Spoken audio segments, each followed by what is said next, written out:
بخاری شریف سے منتخب 1000 احادیث کا والیوم نمبر 12، حدیث نمبر 276۔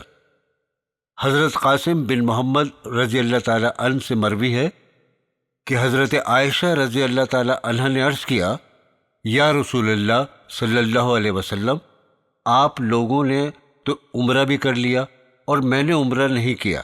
آپ نے فرمایا، اے عبداللہ، اپنی بہن عائشہ رضی اللہ تعالی عنہ کو لے جاؤ اور تنیم یعنی کہ مکہ کی وہ جگہ جہاں پر آج کل مسجد عائشہ بنی ہے، وہاں جا کر عمرہ کرا لاؤ۔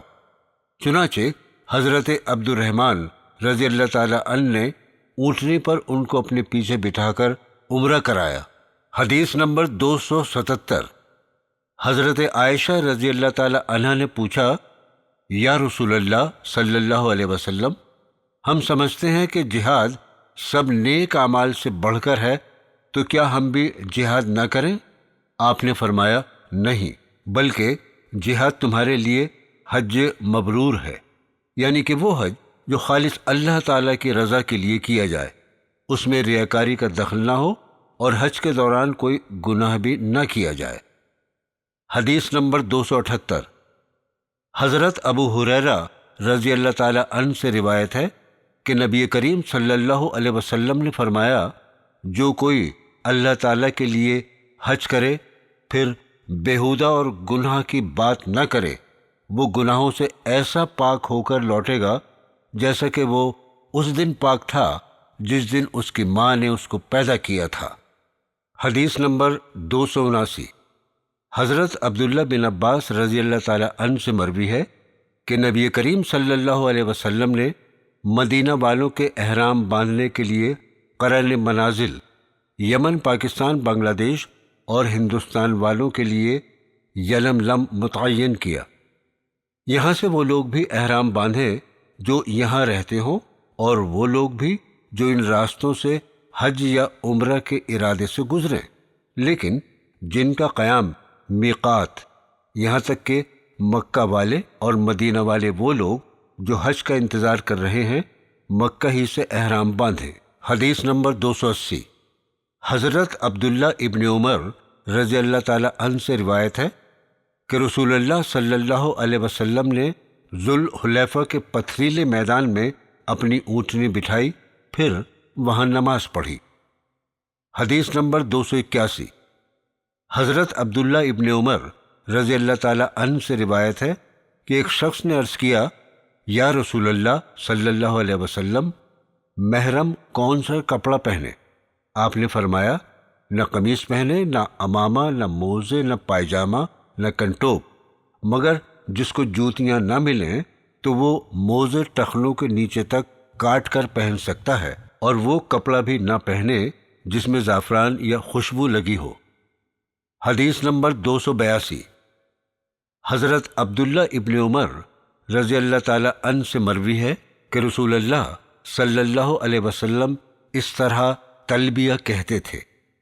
ترجمہ: حاضر ہوں اے اللہ، میں حاضر ہوں، میں حاضر ہوں، تیرا کوئی شریک نہیں، میں حاضر ہوں، ساری تعریف اور نعمت اور بادشاہت کا تو ہی مستحق ہے، تیرا کوئی شریک نہیں ہے۔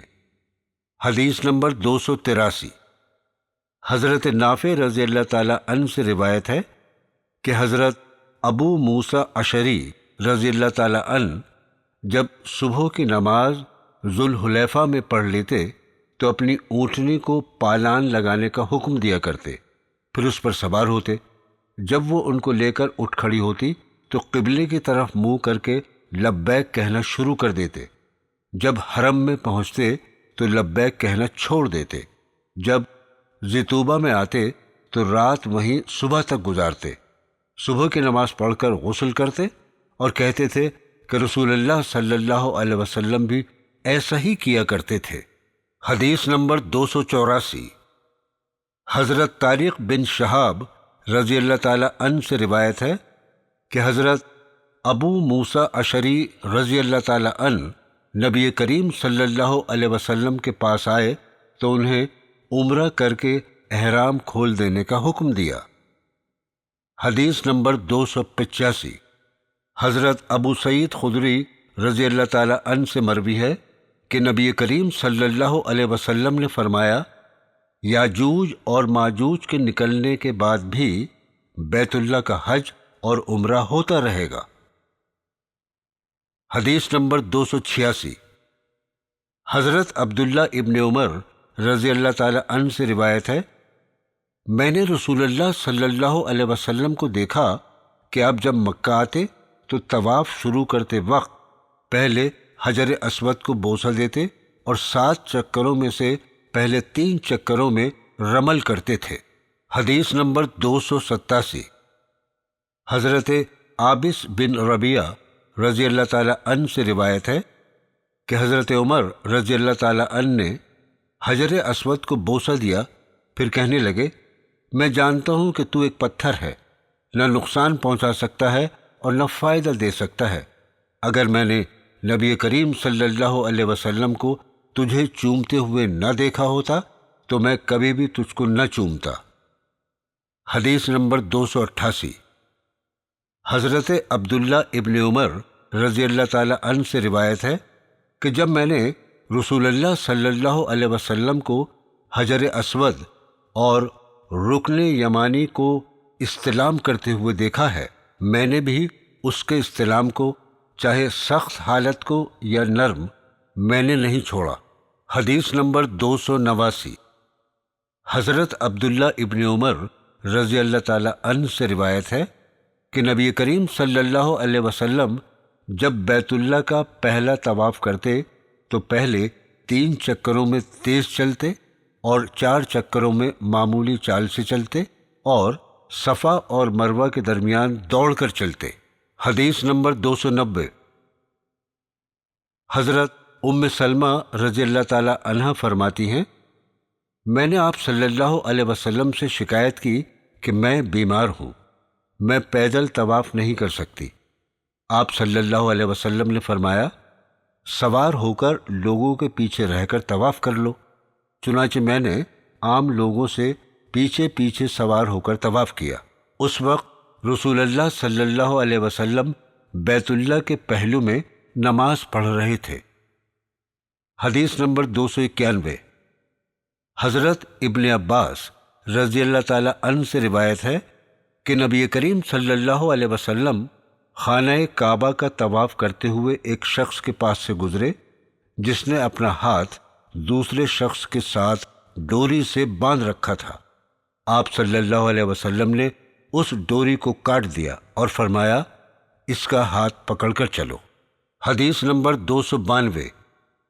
حضرت عبداللہ بن عباس رضی اللہ تعالی عنہ سے مروی ہے کہ رسول اللہ صلی اللہ علیہ وسلم نے بیت اللہ کا طواف اور صفا و مروہ کی سعی اس طرح کی کہ مشرک لوگوں کو آپ کی قوت کا اندازہ ہو جائے۔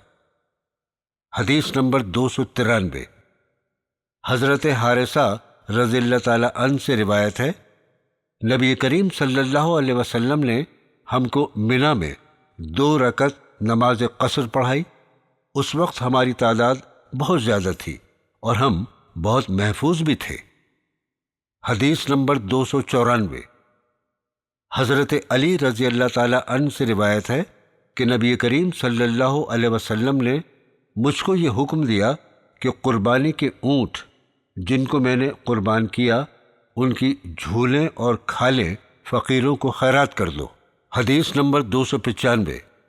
حضرت ابن عباس رضی اللہ تعالی عنہ سے روایت ہے کہ نبی کریم صلی اللہ علیہ وسلم سے پوچھا گیا، قربانی سے پہلے کوئی سر کے بال منڈوا لے یا ایسا ہی کوئی کام آگے پیچھے کر لے؟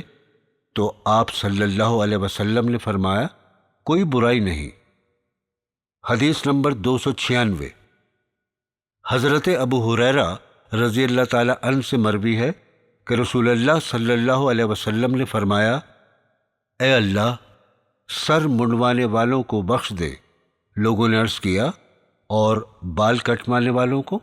آپ نے فرمایا، یا اللہ، سر منڈوانے والوں کو بخش دے۔ لوگوں نے عرض کیا، اور بال کٹوانے والوں کو؟ آپ صلی اللہ علیہ وسلم نے 3 بار یہی فرمایا، سر منڈوانے والوں کو۔ پھر 4تھی بار میں نے عرض کیا تو فرمایا، اور بال کٹوانے والوں کو بھی بخش دے۔ حدیث نمبر 297، حضرت ابن عباس رضی اللہ تعالی عنہ سے روایت ہے کہ رسول اللہ صلی اللہ علیہ وسلم نے 10ویں ذی الحجہ لوگوں کو منا میں ایک جامع خطبہ دیا۔ آپ صلی اللہ علیہ وسلم نے فرمایا، لوگو، یہ کون سا دن ہے؟ انہوں نے کہا، حرمت کا دن۔ آپ صلی اللہ علیہ وسلم نے فرمایا، یہ کون سا مہینہ ہے؟ لوگوں نے کہا، حرمت کا مہینہ۔ آپ نے فرمایا، تو تمہارے خون، مال اور آبرو یعنی ایک دوسرے کی عزت تم پر حرام ہے، جیسے اس دن کی، اس شہر کی اور اس مہینے کی حرمت ہے۔ کئی بار آپ نے یہی کلمہ دہرایا، پھر آسمان کی طرف سر اٹھایا اور فرمایا، یا اللہ، میں نے تیرا حکم پہنچا دیا، یا اللہ، میں نے تیرا حکم پہنچا دیا۔ حضرت ابن عباس رضی اللہ تعالی عنہ نے کہا، اس ذات کی قسم جس کے ہاتھ میں میری جان ہے، آپ کی وصیت اپنی امت کو یہی تھی کہ جو لوگ یہاں موجود ہیں وہ ان کو پہنچا دیں جو یہاں موجود نہیں ہیں۔ پھر آپ صلی اللہ علیہ وسلم نے فرمایا، دیکھو، میرے بعد ایک دوسرے کی گردن مار کر کافر نہ بن جانا۔ جب آپ صلی اللہ علیہ وسلم خطبے سے فارغ ہو چکے تو اللہ تعالیٰ نے سورہ مائدہ کی آیت نمبر 3 نازل فرمائی۔ ترجمہ: آج میں نے تمہارے لیے تمہارے دین کو مکمل کر دیا اور تجھ پر اپنی نعمت پوری کر دی، اور تمہارے لیے اسلام کو دین کی حیثیت سے پسند کر لیا ہے۔